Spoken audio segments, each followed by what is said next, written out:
எதிர்பார்ப்பும் கனவுமாக இருக்கிறது இந்த அயோத்தி ராமர் கோயில் திறப்பு அப்படிங்கிறது. இந்த ராமர் கோயில் குறித்தும் இது தொடர்பான பல்வேறு விஷயங்கள் குறித்தும் நம்மோடு பகிர்ந்து கொள்வதற்காக ராமர் கோயில் அமைவதில் முக்கிய பங்காற்றியவர்களில் ஒருவரான ஆன்மீக குருவும் குருதேவ் ஸ்ரீ ஸ்ரீ ரவிசங்கர் அவர்கள் நம்மோடு இணைந்திருக்கிறார். அவரோடு பேசலாம். வணக்கம் குருதேவ். வணக்கம். வணக்கம். இப்போ எவ்வளோ ஒரு பெரிய செலிப்ரேஷனை நோக்கி நாடு நகர்ந்திருக்கு அப்படிங்கிறத பார்க்க முடிகிறது. எல்லாரோட கனவுமாக ராமர் கோயில் திறப்பு அப்படிங்கிறது இருக்கிறது. அதுல நீங்களும் பார்ட்டிசிபேட் பண்ண போறீங்க. எப்படி இருக்கு அந்த தருணம் உங்களுக்கு? இது ரொம்ப சிறப்பான ஒரு நிகழ்ச்சியா வந்துட்டு இருக்கு. நாட்டுக்கே ஒரு பெருமை கொடுக்கக்கூடிய ஒரு விஷயம். 500 ஆண்டுகளா எந்த ஒரு நிகழ்ச்சிக்கு ஜனங்க காத்திருந்தாங்களோ அந்த நிகழ்ச்சி இப்போ நடக்க போகிறது. சுப்ரீம் கோர்ட்லேருந்து அந்த தீர்ப்பு வந்த உடனே ஜனங்களுக்கு ஒரு பெரிய உற்சாகமாக இருந்தது. எல்லாம் கொண்டாடணும்னு நினச்சாங்க.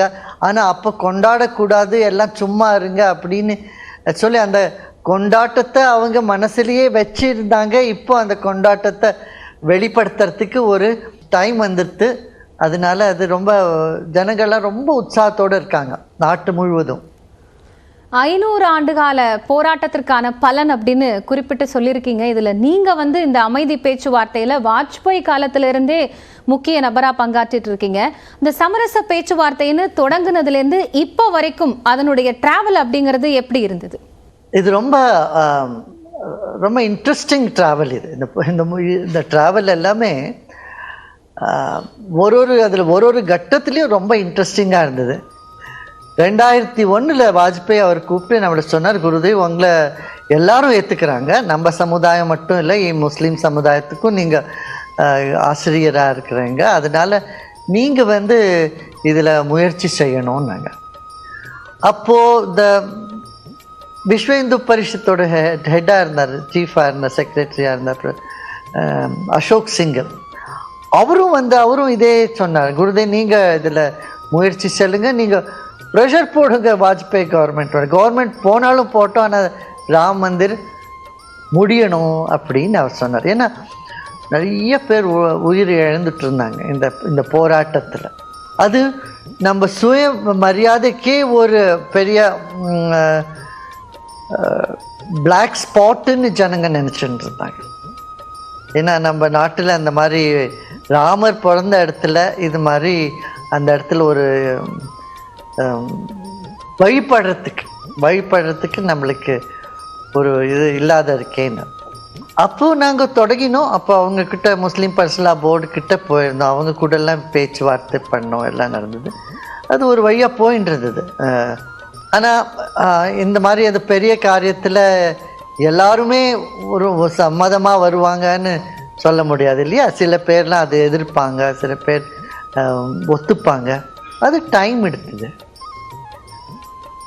அப்புறம் எங்களுக்கு ஒரு நிகழ்ச்சி ஒரு மனசில் ஒரு தோணித்து, இந்த மாதிரி அங்கே ஒரு காளி கோவில் இருக்குது, அந்த கோவிலில் பாழடைஞ்ச நிலையில் இருக்கின்றது. அதுக்கப்புறம் அங்கே ஒரு குளம் கூட இருக்குது. அந்த குளமும் எல்லாம் கார்பேஜ் டம்ப் யார்ட் மாதிரி பண்ணியிருந்தாங்க. அதனால் அதை நம்ம சரிப்படுத்துகிற வரைக்கும் இந்த கோவிலில் சரியாகாதுன்னு வந்தது. அதே மாதிரி அதே விஷயத்தை தமிழ்நாட்டில் ஒருத்தர் இந்த நாடியெல்லாம் பார்க்குற ஜோதிஷரும் அவங்களும் அதே சொன்னாங்க, குருஜி நீங்கள் போய் அதை பண்ணி வச்ச அப்புறம் தான் இந்த மூமெண்ட்டு கொஞ்சம் முன்னே போகும் அப்படின்னாங்க. ஸோ அதை நாங்கள் பண்ணுறதுக்காக போயிருந்தோம். அப்போ அந்த சமயத்தில் தமிழ்நாட்டிலேருந்து அவரும் அங்கே ஒருத்தரும் வந்திருந்தாங்க, அவங்களும் அதே சொன்னாங்க. ஸோ அதெல்லாம் அந்த கோவிலை திருப்பி அமைச்சு எல்லாம் பண்ணி அப்போது அசோக் சிங்கல் அவங்களும் வந்திருந்தாங்க, எல்லாம் வந்திருந்தாங்க. அது பிறகு 2017 அந்த நிர்மோகி அக்காடாவோட முக்கிய மகந்த் அவங்க நம்மக்கிட்ட வந்தாங்க. அவருக்கு 92 வயசு அவருக்கு. அவர் இதில் பார்ட்டி கோர்ட்டில் அவர் கண்ணில் தண்ணி விட்டு, நான் உயிரோட இருக்கிறதுக்குள்ளே இந்த கோவில் நான் பார்க்க முடியுமா, முடியாது, போகக்கூடாது, அதனால நீங்கள் தானே இதில் முயற்சி எடுத்துக்கணும்னு சொன்னார். அப்போ அவர் கூட முஸ்லீம் சில கிளைண்ட்ஸும் அதுக்கு இருக்காரு, அவர்கிட்ட பெட்டிஷனர்ஸும் வந்திருந்தாங்க. அப்போ நாங்கள் அதை குவாய்ட்டாக தான் அதுக்கு வார்த்தையை நாங்கள் பண்ணிட்டு இருந்தோம், பேசிகிட்டு இருந்தோம். அப்புறம் சுப்ரீம் கோர்ட் நம்மளை நீங்கள் அதில் மீடியேஷன் கமிட்டியில் இருக்கணும்னு போட்டாங்க. நான் சொன்னேன், எனக்கு நான் லா ஸ்டூடெண்ட் இல்லை, நான் என்ன ஹெல்ப் வேணுமோ பின்னாடிலேருந்து பண்ணுறேன்னா, இல்லை குருஜி நீங்கள் இருந்தாகணும்னாங்க. அப்போ நம்ம தமிழ்நாட்டிலேருந்து 3 பேரும் பாருங்க, நம்ம தமிழ்நாட்டுக்காரர். நம்ம ஜஸ்டிஸ் கலீஃபுல்லா இருந்தாங்க, நம்ம மீடியேஷனுக்கே ஒரு பெரிய பேர் எடுத்த ஃபிகரான நம்ம ஸ்ரீராம் பஞ்சு அவர் இருந்தாங்க. அவர் ரொம்ப வேலை பண்ணியிருக்காங்க மீடியேஷனில். அப்புறம் நாங்கள் 3 பேரும் தமிழா. அங்கே சில பேர்லாம் இதுக்கே ஒரு பரியாசம் பண்ணியிருந்தாங்க. கனடா போன போது இது என்ன ஜோக்கு, ஹிந்தி தெரியாதவங்க தமிழ்நாட்டுக்காரர் அங்கே என்னென்ன தீர்ப்பு பண்ண போகிறாங்க, அங்கே எங்கே சமாதானம் பண்ண போகிறாங்க அப்படின்னு ஒரு அவங்க வேடிக்கையாக பேசினாங்க. அதை ஏளனமாக கூட பேசினாங்க. ஆனால் நாங்கள்லாம் சேர்ந்து ஒரு இந்த ப்ரப்போசல் என்ன கொடுத்தோமோ அதுதான் அதுக்கு சுப்ரீம் கோர்ட்டுக்கும் ரொம்ப அனுகூலமாச்சு. தீர்ப்பு கொடுக்கறதுக்கு இதோட ஒரு பேஸில் தான் அவங்க அப்புறம் முன்ன தீர்ப்பும் கொடுத்தாங்க. அந்த 5 ஏக்கர் லேண்டு முஸ்லீம்ஸ் சமுதாயத்துக்கு கொடுக்கணும். மற்ற இருக்கிற அந்த இப்போ இருக்கிற கோவில் இருக்கிற இடத்துல, மேக் ஷிஃப்ட் கோவில் இருக்கிற இடத்த ராமர் கோவிலுக்காக கொடுக்கணும்னு ஒரு தீர்மானம், இது தீர்ப்பு கொடுத்தாங்க. அது மகிழ்ச்சி, எல்லாருக்கும் மகிழ்ச்சி உண்டாச்சதில். நான் ஒரு கிட்டத்தட்ட 1200 இமாம்ஸும்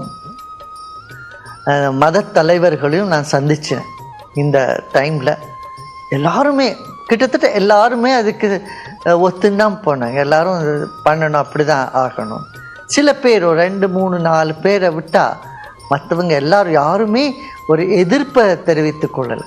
ஆனால் எப்படி பண்ணணும் அப்படின்றது தான் ஒரு பிரச்சனையாக இருந்ததே தவிர, ஆனால் குர்ஆனுக்கு தகுந்த மாதிரியும் இருக்கணும், நம்ம மதத்துக்கு நம்ம மதம் என்ன சொல்கிறதோ அதுபடியும் நடக்கணும், அது எப்படி ஒரு சமாதானம் எப்படி உண்டாக்குறதுன்றதான் இருந்ததே தவிர, எல்லாரும் சேர்ந்து ஒரு ஒத்துமையாக தான் அந்த டீல் பண்ணாங்க. ஏன்னா 25 பார்ட்டி அவங்க அத்தனை பேரையும் சந்தித்து பேசணுமா இருந்தது.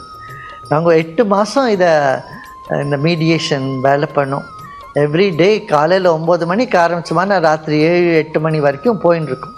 நடுப்புற லஞ்ச் பிரேக் ஒரு 1/2 hour 1 hour எடுத்துப்போம். ரொம்ப சுவாரஸ்யகரமான ஒரு சமாதான இதாக இருந்தது. இது என்ன சொல்லுவோம், செயல் அது இருந்தது. அது யாரான நல்ல ஒரு படம் எடுத்தால்னா ரொம்ப ஒரு ஹியூமரஸ் மூவியாக அது வரும். நிச்சயமா குருஜி, இப்போ நீங்க இந்த ராமர் கோயிலோட இந்த சமரச பேச்சு மட்டும் இல்லாம கொலம்பியாவோட அந்த ஃபாக் கிரைசிஸ் கூட அதோட மீடியேஷன்ல ஒரு ப்ராமினென்ட்டான ரோல் பிளே பண்ணிருக்கீங்க. இப்போ ரெண்டுத்துக்குமான வித்தியாசம் அப்படின்னு என்ன பார்க்குறீங்க? கொலம்பியாவில் என்னென்னா அவங்க எல்லாம் தீவிரவாதிகளாக இருந்தாங்க. 52 வருஷம் அவங்க இதில் ஃபாரஸ்ட்டில் அவங்க இது பண்ணியிருந்தாங்க. பூரா கம்யூனிஸ்ட் மைண்ட் செட்டாக இருந்தாங்க. ஸோ அவங்கள சந்தித்து அவங்கள பேசி அது ஒரு பார்ட்டி ஒரு வாய்ஸாக இருக்கும். அது இங்கே என்னென்னாக்க இங்கே 25 வேறு பார்ட்டிகள் இருந்தாங்க. அதனால் அதில் ஜெயின்ஸும் இருந்தாங்க, புத்திஸ்ட்டும் இருந்தாங்க, முஸ்லீம்ஸும் இருந்தாங்க. ஷியா சுன்னி முஸ்லீம், ஷியா முஸ்லீம்ஸ், ஹிந்துவில் கூட சங்கராச்சாரியர் பார்ட்டி, மற்றபடி வைஷ்ணவா சம்பிரதாயத்துலேருந்து அவங்க ஒரு பார்ட்டி, இது மாதிரி இதில் 25 பார்ட்டி இருந்தாங்க. இது வேற ஒரு போக்காக போயிட்டு இருந்தது. இப்போ இந்த ராமர் கோவில் திறப்புல நிறைய எதிர்பார்ப்பு இருந்தாலும் ஒரு சில சர்ச்சைகள் அப்படிங்கிறது இருந்தது. அதுல முக்கியமா சொல்லணும்னா அந்த பிராண பிரதிஷ்டா அப்படிங்கிறது, அதை நம்ம எப்படி புரிஞ்சுக்கணும்? அதை ஒட்டுமொத்தமா இப்போ பாய்காட் பண்றாங்கல்ல, அது ஒரு RSS பிஜேபியோட ஐடியாலஜி அப்படின்னு சொல்றத எப்படி ஏத்துக்கணும் உங்களோட பார்வை? ஆமா, அது இந்த கோவில் பூரா அந்த கட்டடம் முடியாத இருக்கும்போது பிராண பிரதிஷ்டை பண்ணக்கூடாதுன்னு அது ஒரு ஸ்கூல் ஆஃப் தாட். அது நான் அதுக்கு என்ன சொல்கிறேன்னா, இப்போ ராமேஸ்வரத்தில் ராமர் பிரதிஷ்டை பண்ணார் சிவலிங்கத்தை. அது சிவலிங்கம் முதல்ல பிரதிஷ்டை பண்ணிட்டு அதுக்கப்புறம் தானே கோவில் வந்தது. சில இடத்துலலாம் முதல்ல சிலையை பிரதிஷ்டை பண்ணிடுவாங்க, அதுக்கப்புறம் கோவில் கட்டிகிட்டே போவாங்க. ஒரு ராஜா வந்தப்போல்லாம் ஒரு பெருசாக கோவில், நம்ம திருவனந்தபுரத்துலேயும் ஆட்டம், நம்ம திருவண்ணாமலையிலையும் போடுதான். முதல்ல சின்னதாக தான் இருந்த ஆலயம் கோவில், அதுக்கப்புறம் தானே இந்த கோவிலை பெருசாக்கி போனாங்க. அது மாதிரி கோவில் கட்டிகிட்டே போகலாம், சில பேர் என்ன நினைக்கிறாங்கன்னா, இல்லை என்ன அவசரம், என்ன பூரா கோவில் கட்டி முடிஞ்ச அப்புறம் பண்ணுறது தானே அப்படின்னா. ஆனால் இப்போ ஆல்ரெடி 5 வருஷம் ஆச்சு, ஜனங்கள்லாம் காத்துட்டு இருக்காங்க. இது சரியான டைம், இதை பண்ணி முடிக்கிறது நல்லதுன்னு நம்ம அரசியல் தலைவர்கள்லாம் டிசைட் பண்ணியிருக்காங்க. அது சரின்னு தான் எனக்கு தோன்றுது.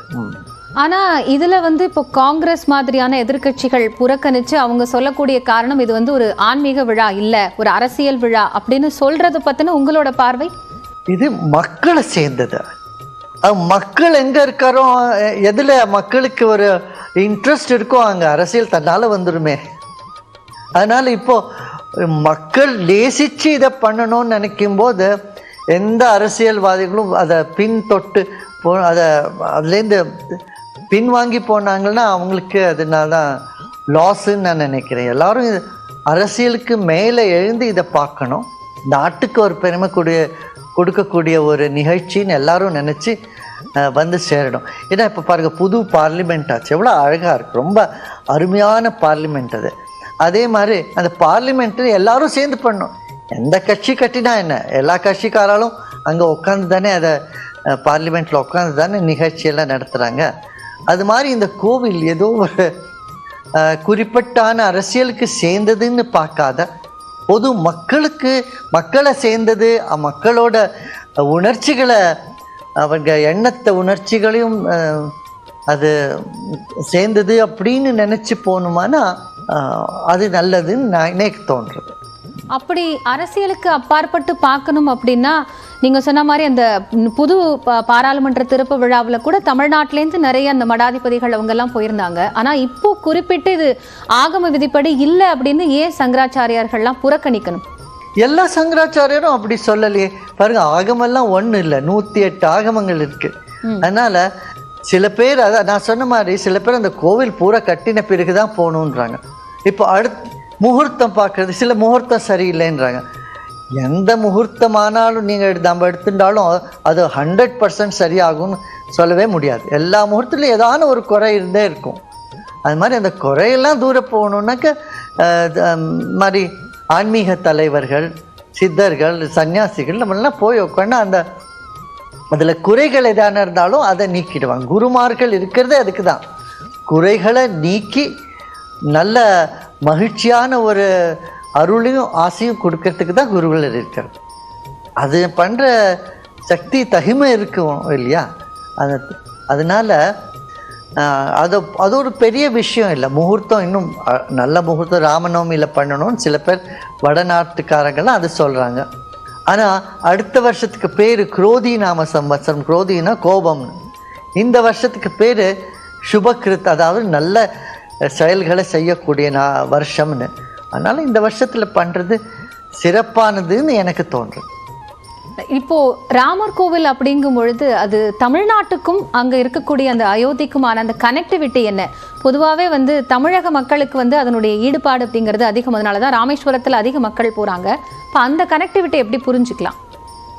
அது இருந்தே இருக்கே பாருங்க. ராமரோட கனெக்ஷன் நம்ம நாட்டு மட்டும் இல்லை, இந்தோனேஷியா, தாய்லாந்து, ஜாவா, சுமாத்ரா இதெல்லாமே கூட ராமாயணத்தை தொட்டி தானே இருக்கிறது. ராமாயணத்தை ஒட்டி தான் இதெல்லாம் வந்து. அதனால் அந்த கனெக்ஷன் எல்லாருக்கும் இருக்குது. நாட்டு முழுவதும் எந்த ஸ்டேட்டில் நம்ம போனாலும் அங்கே ஒரு ராமநகரம்னு இருக்கும். ராமர் பேரில் ஏதோ ஒரு ஊர் இருந்தே இருக்கும். நம்ம நாட்டில் கூட, தமிழ்நாட்டில் கூட ராமலிங்க சாமின்னு எல்லாரும் நிறைய பேர் இருக்காங்க. ராமகிருஷ்ணான்ற பேர் இருக்கிறவங்க நிறைய பேர் இருக்காங்க. அதனால் அது நம்ம பாரதத்தின் ஒரு இது ஐதிஹாசமான it's widely spread the whole country. இந்த இடீ நாட்டில் எல்லா இடத்துலையும் ராம். மகாத்மா காந்தியே சொல்லியிருக்காரு ஒரு தடவை, நீ என்கிட்டேருந்து எல்லாம் எடுத்துட்டாலும் நான் உயிரோடு இருப்பேன், ஆனால் என் இதயத்துல நீ ராமனோட நாமத்தை நீ எடுத்துட்டியானா நான் உயிரால் இருக்க முடியாதுன்னு மகாத்மா காந்தியே சொல்லியிருக்கு. நான் உயிரோடு இருக்கணும், எனக்கு நாமம் என் கூட இருந்தால் தான் நான் இருக்க முடியும்னு. அது மாதிரி அது காக்கின் சிறகினிலே நந்தலான்னு பாரதியார் பாடியிருக்கார். ராமரும் கிருஷ்ணரும் சிவனும் நம்ம நாட்டில் இணைந்து இருக்கக்கூடிய ஒரு தத்துவமாக இருக்கின்றது. இப்போ இருக்கிற கண்டெம்பரரி வேர்ல்டுலையுமே ராமர் அண்ட் ராமாயணம் அப்படிங்கிறது இன்னும் அது ரெலவெண்டா இருக்கு அப்படின்னு சொல்லி பார்க்கலாமா? நிச்சயமா நிச்சயமா ஒரு ஐடியல் வேணுமே, ஒரு ஹியூமன் லைஃப்க்கு ஒரு ஐடியல் வேணும். அந்த ஐடியல்ல ராமர் கொடுக்குறார் நம்ம வாழ்க்கையில். நன்றி குருஜி, இவ்வளவு நேரம் நிறைய கேள்விகளுக்கு பதில் அளிச்சதுக்காக.